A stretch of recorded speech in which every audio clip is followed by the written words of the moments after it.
ইয়া কৃত্ৰিম বানপানী আৰু কৃত্ৰিম বানপানীত এজনৰ মৃত্যু হৈ গৈছে। নমস্কাৰ, স্বাগতম নিউজ 18 অসম নৰ্থ ইষ্টৰ এয়া হৈছে পোনপটীয়া সম্প্ৰচাৰ ষ্টুডিঅ'ত মই প্ৰাঞ্জল।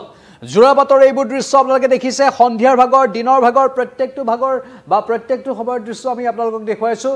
অতি ভয়ংকৰ বান আৰু বিগত সকলো বছৰৰ তুলনাত এইবাৰ এই বান অতি ভয়ংকৰ ৰূপত যোৰাবাটত দেখিবলৈ পোৱা গৈছে।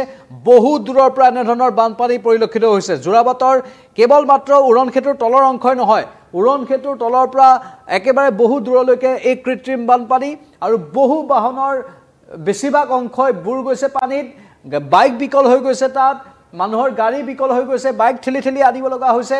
মানুহৰ ডিঙিলৈকে পানী উঠিছে যোৰাবাটত আজিৰ এই বৰষুণ জাকৰ পাছত। আৰু এইবাৰ যোৰাবাটৰ এই ভয়ংকৰ বানত এজন লোকৰ মৃত্যুৰ খবৰ, দুৰ্ভাগ্যজনক খবৰ আহিছে। গোটেই খবৰটো এবাৰ আমি ক'ব বিচাৰিছোঁ। NRL পেট্ৰল ডিপুৰ সমীপত সেই লোকজনৰ মৃতদেহ উদ্ধাৰ কৰা হৈছে। সেই মৃত্যু কেনেধৰণে হ'ল তাক লৈ প্ৰশ্ন উঠিছে। নদী এই বিশেষকৈ পাহাৰৰ পৰা নামি অহা পানী, যি কৃত্ৰিম বানপানী তাত হৈছিলে, পাহাৰৰ পৰা পানীৰ ঢল নামি আহিছিল আৰু সেই পানীৰ ঢলত কৃত্ৰিম বানপানীত সেই লোকজন উটি গৈছিল, উটি গৈ এটা শিলত আবদ্ধ হৈ পৰিছিল আৰু তাৰ পাছতে মৃত্যু হোৱা বুলি খবৰ আহিছে। আমি খবৰটো এবাৰ কৈ দিব বিচাৰিছোঁ। যোৰাবাটৰ 10 মাইলত এই ঘটনা। কৃত্ৰিম বানত উটি গৈ এজন লোকৰ মৃত্যু হ'ল। NRL পেট্ৰল পাম্পৰ সমীপৰ নলাত উদ্ধাৰ হৈছে লোকজনৰ মৃতদেহ। পানীৰ সোঁতত উটি আহি নলাৰ শিলত আবদ্ধ হৈ আছিল লোকজন আৰু স্থানীয় ৰাইজে 40 ঊৰ্ধৰ লোকজনৰ মৃতদেহটো উদ্ধাৰ কৰে, কিন্তু এই পৰ্যন্ত প্ৰকৃত পৰিচয় সেই লোকজনৰ উদ্ধাৰ হোৱা নাই। ইতিমধ্যে লোকজনৰ মৃতদেহ GMCHলৈ মৰণোত্তৰ পৰীক্ষাৰ বাবে প্ৰেৰণ কৰা হৈছে।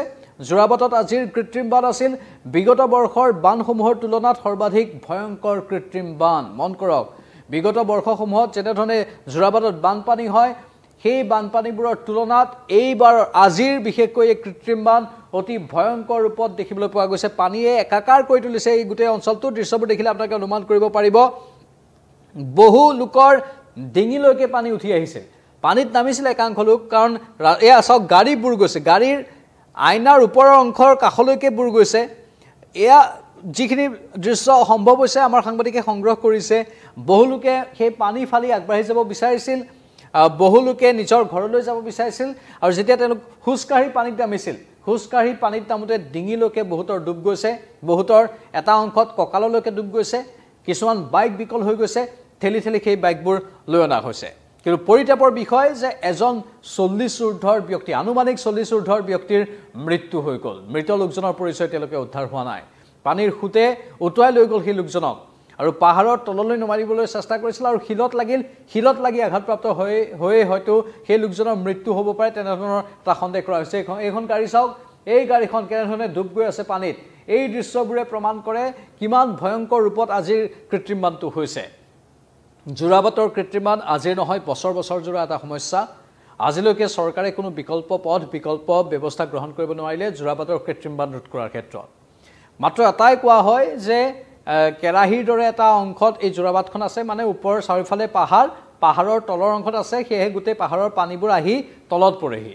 সেইটোৱেই কৈ থাকে। তাৰ বাহিৰে বৈজ্ঞানিক কিবা চিন্তা ভাৱনা, বৈজ্ঞানিক কিবা অন্য ধৰণৰ কৌশল অৱলম্বন কৰি পানীটো কেনেধৰণে হ্ৰাস কৰিব পাৰি। পাহাৰৰ পৰাতো পানী নামি আহিবই, সেই পাহাৰৰ পৰা পানী নামি অহাৰ সেই প্ৰক্ৰিয়াটোত কি ধৰণে মেঘালয় চৰকাৰৰ সৈতে আলোচনা কৰি তাক কেনেধৰণে ৰোধ কৰিব পাৰি, বা এই কৃত্ৰিম বান যাতে নহওক, পানীটো যাতে অন্য পথেদি হ'লেও বোৱাই নিব পৰা হওক, তাৰ ব্যৱস্থা কিয় কৰিব পৰা নহ'ল। বছৰ বছৰ ধৰি এই বিষয়টোক লৈ জ্বলা যন্ত্ৰণা অনুভৱ কৰি আছে প্ৰতিগৰাকী লোকে।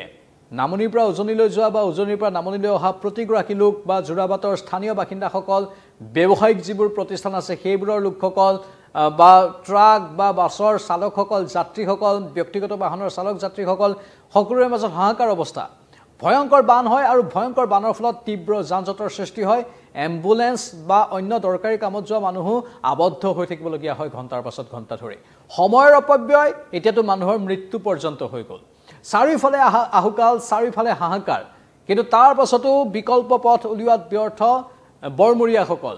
চিন্তা ভাৱনাৰে অন্য কিবা বিকল্প পথৰ সন্ধান কৰি অলপ কৌশলী স্থিতি গ্ৰহণ কৰি কাৰো যাতে হানি বিঘিনি নহওক আৰু পানী যাতে সুকলমে তাৰ পৰা উলিয়াই নিব পৰা যায় বৰষুণ দিলেও সেইখিনি ব্যৱস্থা আজিলৈকে গ্ৰহণ কৰিব পৰা নহল মাত্ৰ এটা কথাই কৈ থাকে যে কেৰাহীৰ দৰে এটা অংশ চাৰিওফালে পাহাৰ আৰু গোটেই পাহাৰৰ পৰা নামি অহা পানীবোৰ তলত পৰিবই উপায় নাই ঠিক এনেধৰণৰ এটা গায়ৰা মনোভাৱ পোষণ কৰি থকা হয় যিটো আচলতে যুক্তিসংগত এটা উত্তৰ বুলি চৰকাৰ বা প্ৰশাসনৰ পৰা আশা কৰিব নোৱাৰে যেহেতু চৰকাৰ বা প্ৰশাসনক দায়িত্ব দিয়া হৈছে এই সমস্যাবোৰ সমাধান কৰাৰ ক্ষেত্ৰত বা সমাধান কৰাৰ বাবে সেয়ে বিকল্প পথ উলিয়াই হলেও সমাধান কৰিব লাগিব কিবা এটা চিন্তা ভাৱনা কৰি হলেও কাৰণ এবছৰ দুবছৰ বা এবাৰ দুবাৰ হোৱা কথা নহয় এটো বছৰে বছৰে হৈ থকা সমস্যা আৰু ইয়াৰ স্বাভাৱিকতে সু সমাধান সকলোৱে বিচাৰিছে আমি আশা কৰিম এটা সু সমাধান সূত্ৰ আৱিষ্কাৰ হ'ব কিন্তু ইতিমধ্যে কৈছো যে এজন আনুমানিক 40 ঊৰ্ধৰ ব্যক্তিৰ মৃত্যু হৈ গৈছে এই বানপানীৰ কবলত পৰি যোৰাবাটত হয়তো এনেধৰণে পোনপটীয়াকৈ এই বানপানীৰ ফলত কৃত্ৰিম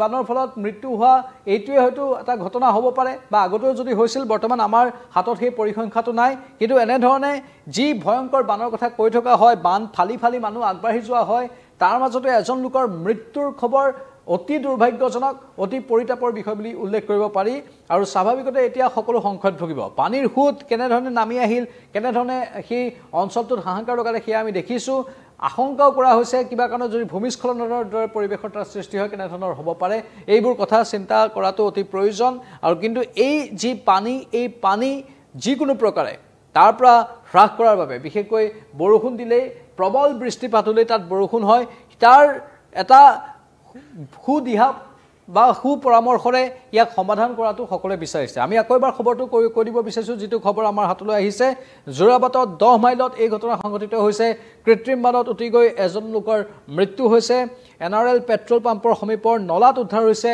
লোকজনৰ মৃতদেহ পানীৰ খুঁটত উটি আহি নলাৰ শিলত আবদ্ধ হৈ আছিল সেই লোকজন স্থানীয় ৰাইজে উদ্ধাৰ কৰিছে 40 ঊৰ্ধৰ আনুমানিক 40 ঊৰ্ধৰ সেই লোকজনৰ মৃতদেহটো কিন্তু পৰিচয় উদ্ধাৰ হোৱা নাই সেই লোকজনৰ আৰু লোকজনৰ মৃতদেহ মৰণোত্তৰ পৰীক্ষাৰ বাবে গুৱাহাটী চিকিৎসা মহাবিদ্যালয় হস্পিটেললৈ প্ৰেৰণ কৰা হৈছে ইতিমধ্যে আমি কৈছো যে ইমান বছৰ এই কেইটা বছৰত বিগত বৰ্ষসমূহৰ তুলনাত যোৰাবাটৰ আজিৰ কৃত্ৰিম বান অতি ভয়ংকৰ বুলি স্থানীয় লোকসকলে মত প্ৰকাশ কৰিছে আৰু অধিক খবৰ আমি পৰৱৰ্তী সময়ত সম্প্ৰচাৰ কৰি থাকিম আপোনালোকৰ মতামত কমেন্ট বক্সত কমেন্ট কৰি জনাব পাৰে এই মুহূৰ্তত